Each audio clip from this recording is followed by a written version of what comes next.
Hello,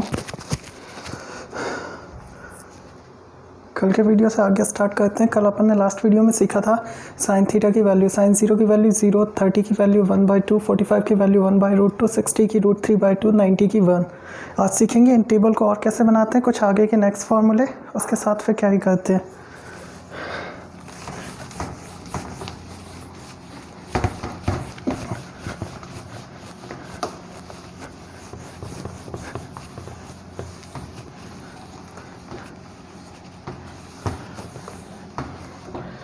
आज कुछ सीखेंगे मैजिक भी। देखते हैं, जैसे पहले sine theta, sine 90 minus theta, sine 90 minus theta अपना क्या आता है, कॉस थीटा। ऐसे ही कॉस 90 माइनस थीटा ये अपना हो जाएगा साइन थीटा, दोनों इंटरचेंज होते हैं। Sine 90 minus theta cos theta, cos 90 minus theta sine theta. ऐसे ही बात करें नेक्स्ट है कॉसेक की, कॉसेक 90 माइनस थीटा, तो ये क्या हो जाएगा सेक थीटा, और सेक 90 माइनस थीटा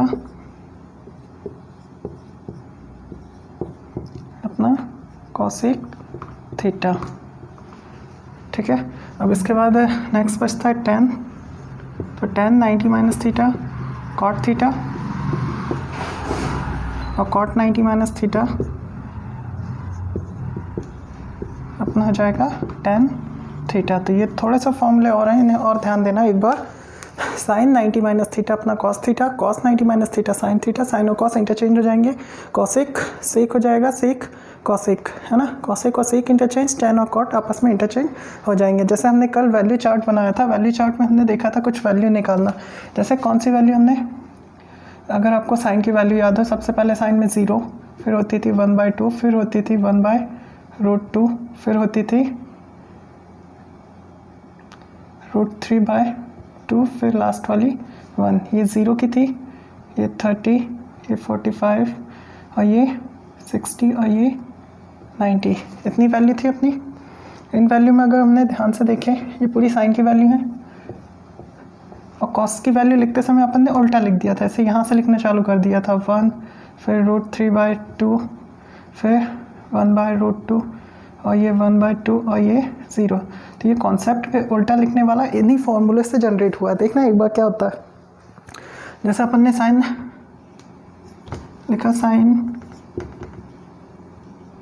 90 और थीटा की जगह पर रख दिया 30, तो साइन 90 माइनस थीटा क्या हो गया, कॉस थीटा, कॉस और थीटा की जगह पे क्या है 30, तो ये क्या हो जाएगा कॉस 30, है ना। तो यहाँ से एक चीज़ समझ में आई,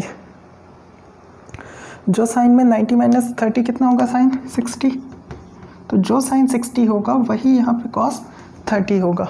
यहाँ पे एक फॉर्मूला और रहता है, जैसे अपन बोले a + b = 90, तो 30 और 60 आपस में इंटरचेंज होंगे क्योंकि उनका सम है 90। ऐसे ही 45 45 और 45 दोनों का सम 90, तो 45 में इंटरचेंज होंगे दोनों। जैसे अगर लिखें साइन 45, तो इधर पे क्या हो जाएगा कॉस 45, दोनों आपस में बराबर होंगे। यहाँ से ये फॉर्मूला बनता है अपना, कुछ भी लिखें, जैसे साइन ए, अगर इधर साइन ए है तो इधर पे क्या होगा कॉस बी, ये आपस में क्या होंगे इक्वल। साइन ए = कॉस बी कब, जब a + b = क्या हो 90 हो। और आपकी पूरी 10th की बुक में केवल इसी कॉन्सेप्ट पे सारे सवाल हैं, a + b = 90 वाला। ऐसे ही कुछ और वैल्यू देखिए, अगर साइन 30, ये तो अपन ने 60 की देख ली थी, अगर साइन 30 लिखना चाहें, साइन 30 तो बराबर किसके हो जाएगा, साइन 30 में आएगा कॉस, साइन कॉस के बराबर होता है 30, 30 में क्या जोड़ दें कि 90 हो जाए, a + b 90 बनाना होता है तो 60, जो साइन 30 की वैल्यू होगी वही कॉस 60 की वैल्यू होगी। तो आपको वैल्यू चार्ट अगर याद है तो आज के सवाल करना आसान होगा। ऐसे ही बाकी के साथ भी लगता है, ये अपन ने साइन कॉस में देखा, इसी तरह कॉसेक और सेक में होगा। जो कॉस 30 की वैल्यू कॉसेक 30 की वैल्यू, जो कॉसेक 30 की वैल्यू वही सेक 60 की वैल्यू, जो टेन 30 की वैल्यू वही कॉट 60 की वैल्यू, ये आपस में ऐसे इंटरचेंज हो जाते हैं। ठीक है, अब अपन क्वेश्चन नंबर 1 से स्टार्ट करते हैं सॉल्व करना।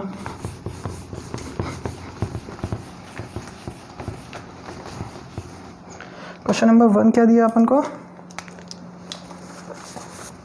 sin 60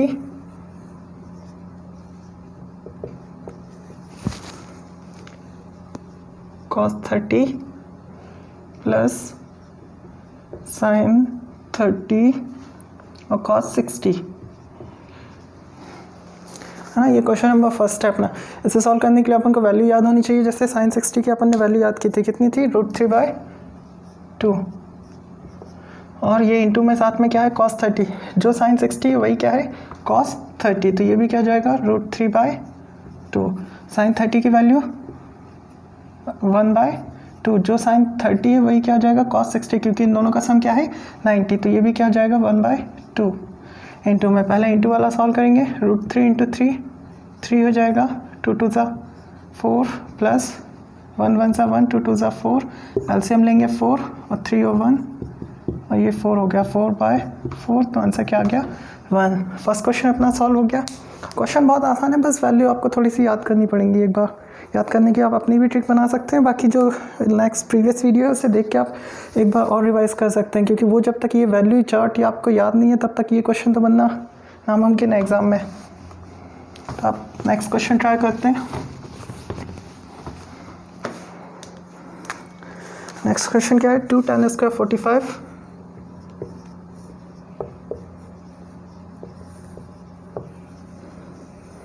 plus cos² 30 minus sin² 60। इसका देख के घबराना मत, कुछ नहीं होता इससे। हमने वैल्यू याद की, tan 45 की वैल्यू कितनी होती है 1 का स्क्वायर 1 ही रहेगा। cos 30 की वैल्यू, cos 30 की वैल्यू बोलो, cos 30 की वैल्यू जो sin 60 की वैल्यू थी, sin 60 की वैल्यू क्या थी, √3/2, इसका whole square minus sin² 60, sin² 60 की वैल्यू √3/2, स्क्वायर है तो स्क्वायर हो जाएगा दोनों साइड, ये पूरा प्लस माइनस आपस में कैंसिल। यहाँ पे क्या बचा, 2 × 1, 2 1 ज़ा 2, तो सेकंड क्वेश्चन भी सॉल्व हो गया। इसके बाद देखेंगे इसका थर्ड क्वेश्चन।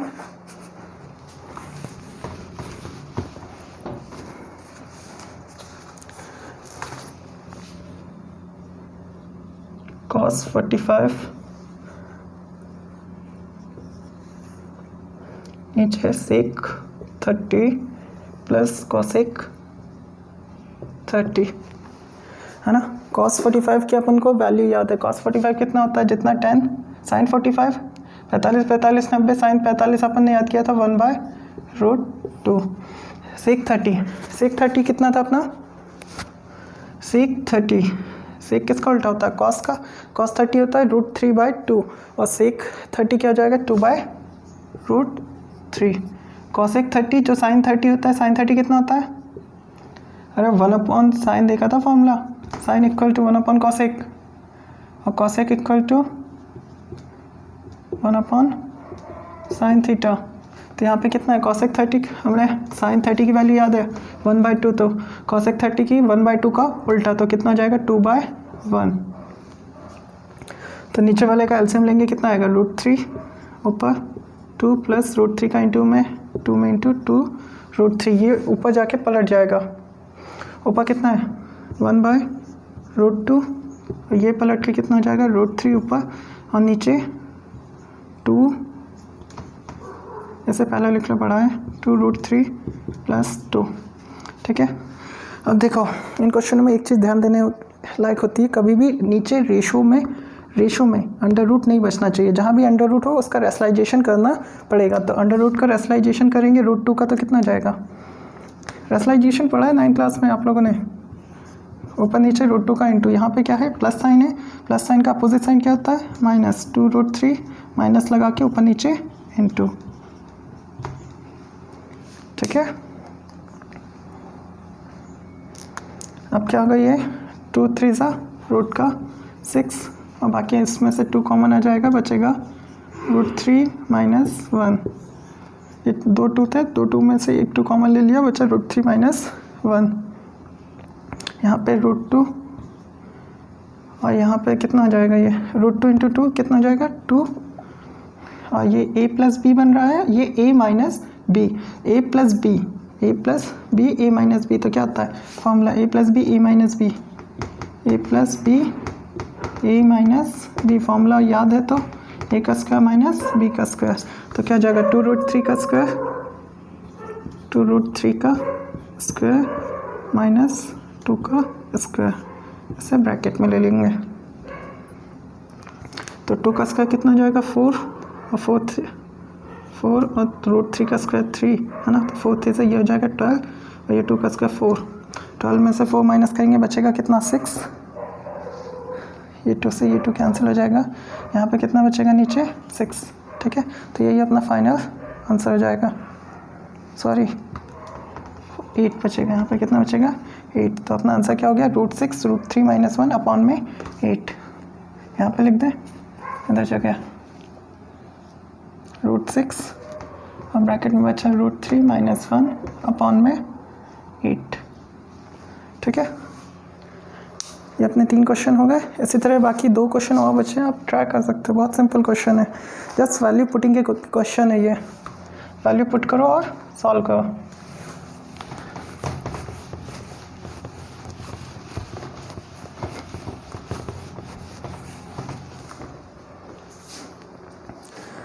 अगला इसी का 4th क्वेश्चन है अपना sin 30 1045, sin 30 plus 1045 minus cosec 60 upon में sec 30 प्लस में cos 60 प्लस में cot 45, 1045 cot 45 1 होता है ना।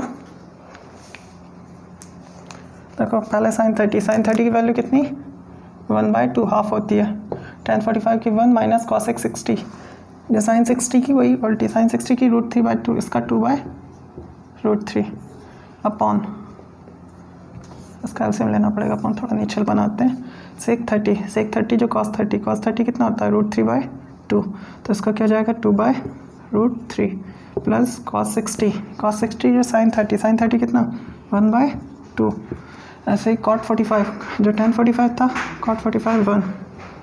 अब इसका क्या करेंगे एलसीएम में क्या है √3 और 2, एलसीएम में क्या जाएगा √3 और ये 2 तो यहाँ पे तो 1 में √3 का इंटू तो √3, यहाँ पे पूरा 2√3, यहाँ पे माइनस का 2 ऑलरेडी 3 है तो केवल 2 का इंटू हो जाएगा, 2 2 4, यहाँ पे एलसीएम लेंगे इसका √3 √3 से √3 कैंसिल, 2 2 4 प्लस 2 से 2 कैंसिल, √3 बचा ऊपर प्लस अपना यहाँ पे 2√3, अब अपॉन के ये नंबर से ये कैंसिल हो जाएगा जब ऊपर उल्टा पलटी करेंगे, बचा क्या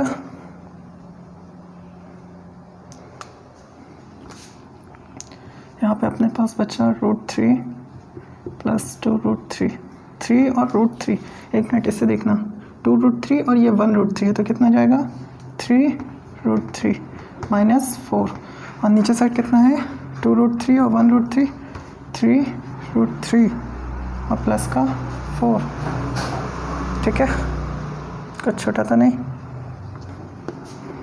अब क्या करेंगे इसका, यहाँ पे अपॉन में रूट है, रूट को हटाने के लिए रेशनलाइजेशन करना पड़ता है, रेशनलाइजेशन में करते कुछ नहीं है, बस जो यहाँ पे साइन है उसका अपोजिट साइन लगा के ऊपर नीचे इंटू कर देते हैं, यहाँ पे प्लस है तो ऊपर क्या जाएगा माइनस, 3√3 माइनस 4, 3√3 माइनस का 4, तो a माइनस बी का होल इसका ये बन जाएगा फॉर्मूला, a माइनस बी का होल स्क्वायर, तो 3√3 का स्क्वायर a का स्क्वायर माइनस b का स्क्वायर मतलब 4 का स्क्वायर, फिर 2ab माइनस का 2, a की वैल्यू 3√3 और b की वैल्यू 4 अपॉन में ये a प्लस बी है, ये a माइनस बी है, तो a का स्क्वायर माइनस b का स्क्वायर, 3 का स्क्वायर कितना जाएगा 9 और अंडर रूट से स्क्वायर कैंसिल, 9 3 27, तो ये कितना जाएगा 27 प्लस 4 का स्क्वायर 16 माइनस 2 3 6, 6 4 24 √3। अपॉन में 3√3, तो ये फिर से कितना जाएगा 27 माइनस 4 का स्क्वायर 16। इसे और सॉल्व कर लेंगे, 7 और 6 13, कैरी 1 43 माइनस 24√3 अपॉन में कितना बचा, 7 में से 6 1, 2 में से 1 1, 43 माइनस 24√3 अपॉन 11। कैलकुलेशन थोड़ी सी लेंदी है, बस आपको वैल्यू पुटिंग में ध्यान रखना है, हो गया। बाकी कैलकुलेशन करते जाओगे सवाल आसान होता चला जाएगा। एक और क्वेश्चन बचा है 5 रस का, ऐसे एक बार नहीं 2-3 बार देखना है, बीच की कैलकुलेशन में आपको थोड़ा सा टफ लगेगा, करके देखना आसान हो जाएगा। 1-2 बार वीडियो को रोक के फिर से चालू कर लो।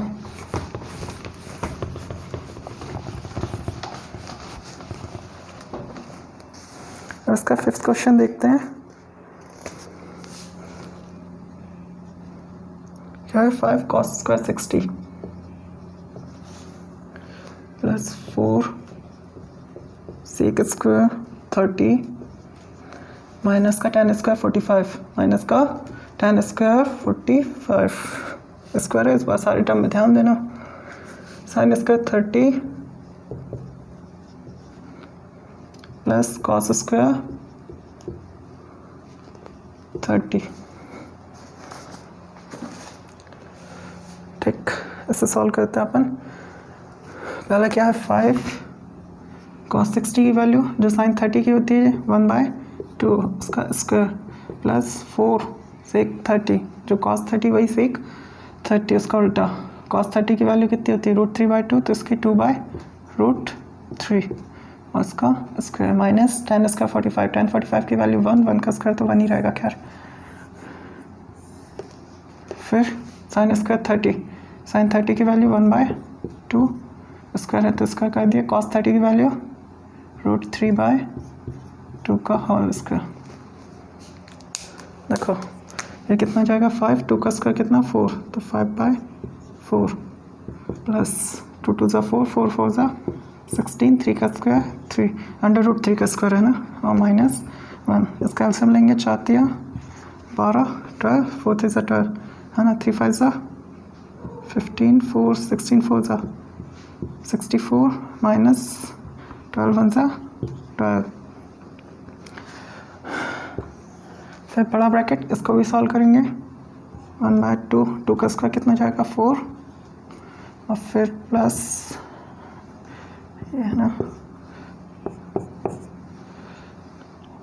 कितना 3 का स्क्वायर 3 रहेगा और 2 का स्क्वायर 4, एलसीएम तो 4 हो जाएगा, 3 और 1 4, ठीक है। ये तो 4 से 4 कैंसिल, बचा 1, नीचे वाला सिस्टम कैंसिल, बस ऊपर बचा कैलकुलेशन।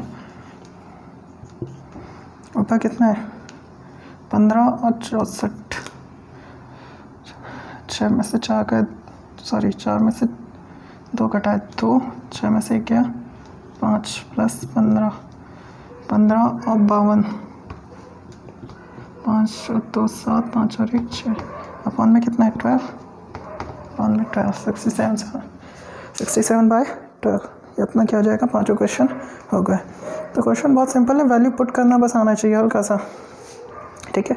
इसके बाद बुक में कुछ ऑब्जेक्टिव है आप ट्राई करना। इसके बाद अगला क्वेश्चन 3rd वाला वो करवाते हैं ना, कॉन्सेप्चुअल क्वेश्चन है, ये आता है एग्जाम में।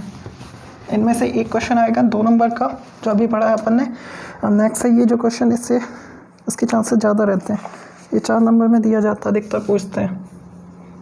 क्या है क्वेश्चन, अगर क्या दिया है, if tan a plus B equal to कितना दिया है √3 and tan a minus B equal to दिया है अपन को 1/√3 और एक कंडीशन दी है 0 से क्या है ये a प्लस बी 0 से बड़ा है a प्लस बी और 90 के इक्वल या 90 से छोटा है। और एक और कंडीशन दी है a is greater than b, find the A B. अब उनको a और b की वैल्यू फाइंड करना है, a एंड b ये फाइंड करना है, ठीक है।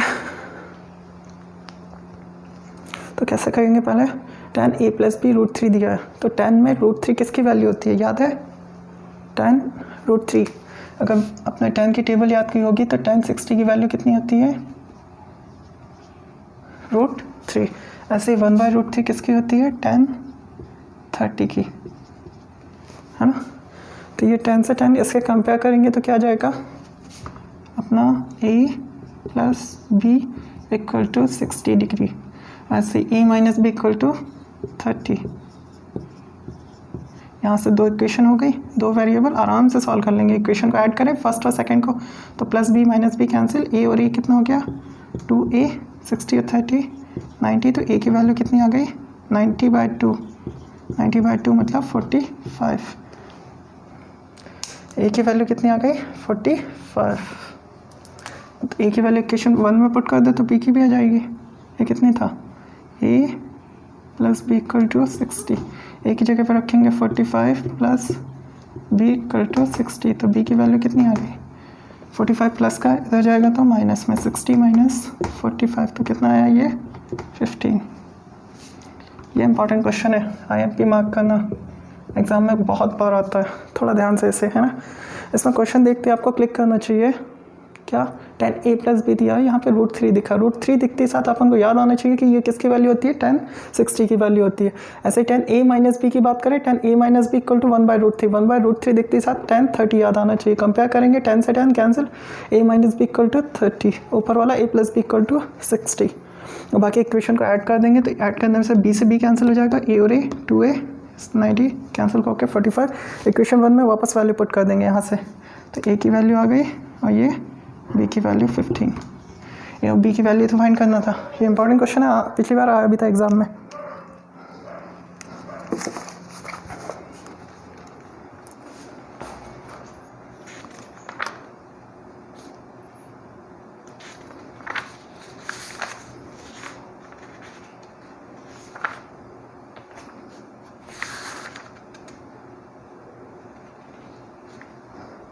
इसी तरह का एक एग्जांपल दिया आपकी बुक में साइन करके, वो एग्जांपल और बता देते ना, वो भी इम्पोर्टेंट है। इसी तरह का है सेम वैल्यू पुटिंग, उसने दिया आपको साइन a + b √3, नहीं ये तो यही था, साइन a - b। क्या दिया क्वेश्चन में, sine a - b, sine a - b की वैल्यू दी है 1/2 और सेकंड दिया है cos a + b, cos a + b equal to कितना दिया अपन को 1/2। ठीक है, और बाकी का गिवन इधर जैसे था वैसे ही है, a + b 90 से lesser than a is greater than b, find a and b। Find क्या करना है a एंड b। तो सॉल्यूशन देखने में क्वेश्चन बहुत उठपटांग लगता है मगर सॉल्यूशन बहुत सिंपल रहता है इनका। साइन a - b, साइन में 1/2 किसकी वैल्यू होती, 1/2 किसकी वैल्यू होती है साइन में, याद की थी वैल्यू टेबल कल अपन ने टेबल लिखी थी। साइन 1/2 किसकी वैल्यू थी, साइन 30 की। ऐसे ही कॉस में 1/2 किसकी वैल्यू थी, कॉस 60, जो साइन 30/cos 60। कंपेयर करेंगे इसका, साइन से साइन कैंसिल, a - b क्या आ जाएगा 30 और a + b कितना जाएगा 60। फिर से भाई b से b कैंसिल, a और a 2a 30 60 90, तो ये कितना आ गया 45, a 45। तो b की वैल्यू यहाँ पे पुट करके निकाल लें इक्वेशन 1 में। ये वैल्यू इक्वेशन 1 क्या थी अपनी, a - b, a - b = 30, a की जगह पर रखा 45, b को उधर भेज दो, 30 को इधर ले आओ, 45 में से 30 घटाया 15। इन दोनों में से एक क्वेश्चन हर बार एग्जाम में आया है, कोई सा भी एग्जाम का सेट उठाओगे आपको ये क्वेश्चन जरूर मिलेगा। इस एक्सरसाइज से शुरू के जो क्वेश्चन किए वो तो ठीक है, बाकी ये दोनों क्वेश्चनों में से एक क्वेश्चन हर बार जरूर आता है, तो इससे थोड़ा ध्यान से देखिएगा।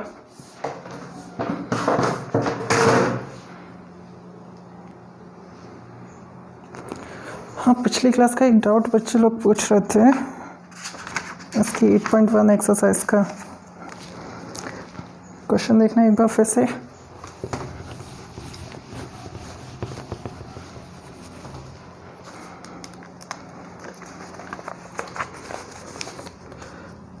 क्या दिया था, ए बी अपने को दिया था 24, BC दिया था 7, राइट एंगल जिसमें बी राइट एंगल था, तो इसका डायग्राम बी यहाँ पे ले लेंगे, बाकी ए बी कहीं भी ले लो, ए बी, ठीक है। क्वेश्चन में था साइन ए और कॉस ए, सेकेंड क्वेश्चन था इसी का, पहले निकालना है साइन सी की और कॉस सी की, ठीक है। तो इसके लिए एक कॉन्सेप्ट ध्यान रखना, जब भी अपन जो भी थीटा मानते हैं, जैसे अगर थीटा इसे लिया अपन ने, तो ये थीटा के सामने वाला यहाँ से तीर फेंकेंगे, जहाँ पे तीर पड़ता है वो उसका क्या होता है, परपेंडिकुलर। अगर थीटा ए को मानेंगे तो ए से तीर फेंकेंगे, परपेंडिकुलर ये हो जाएगा, ये परपेंडिकुलर तो ये बेस, अगर यहाँ से थीटा इसे मानेंगे तो परपेंडिकुलर ये और बेस ये, ठीक है। एक बार देखना अपना, पहले अगर यहाँ से अपन ने तीर फेंका, इसे थीटा माना, इसे थीटा माना, तीर यहाँ से फेंका तो तीर कहाँ पे पड़ेगा, यहाँ पे, तो परपेंडिकुलर क्या हुआ, एंगल ए के लिए, एंगल ए के लिए परपेंडिकुलर क्या हुआ अपना बी सी, परपेंडिकुलर क्या हुआ बी सी, एंगल ए के लिए परपेंडिकुलर बी सी और हाइपोटेनियस ए सी, ठीक है। क्वेश्चन ही सॉल्व कर रहे हैं। कॉस ए क्या होता है, base upon base, cos A के लिए बेस, एंगल ए है तो बेस क्या होगा अपना ए बी और हाइपोटेनियस अपना ए सी। ऐसे ही जब एंगल साइन सी, एंगल चेंज हो गया ना, बेस और परपेंडिकुलर भी चेंज हो जाएगा, साइन में परपेंडिकुलर ऊपर होता है, जब साइन सी तो थीटा यहाँ पे रखा है अपना, थीटा यहाँ पे रखा है, तो ये थीटा के सामने वाला क्या हो गया परपेंडिकुलर, थीटा के सामने वाला परपेंडिकुलर, तो ए बी अपना परपेंडिकुलर अपॉन ए सी हाइपोटेनियस। कॉस सी में क्या हो गया, बेस क्या हो गया अपना अब बी सी अपॉन में ए सी, हाइपोटेनियस चेंज नहीं होता, बेस और परपेंडिकुलर, मतलब जिस भी एंगल को थीटा माना है अपन ने, थीटा से तीर फेंको, तीर फेंकने पर परपेंडिकुलर मिलता है, ये ध्यान रखना है। तो बाकी वो 8.1 बहुत इजी हो जाएगी।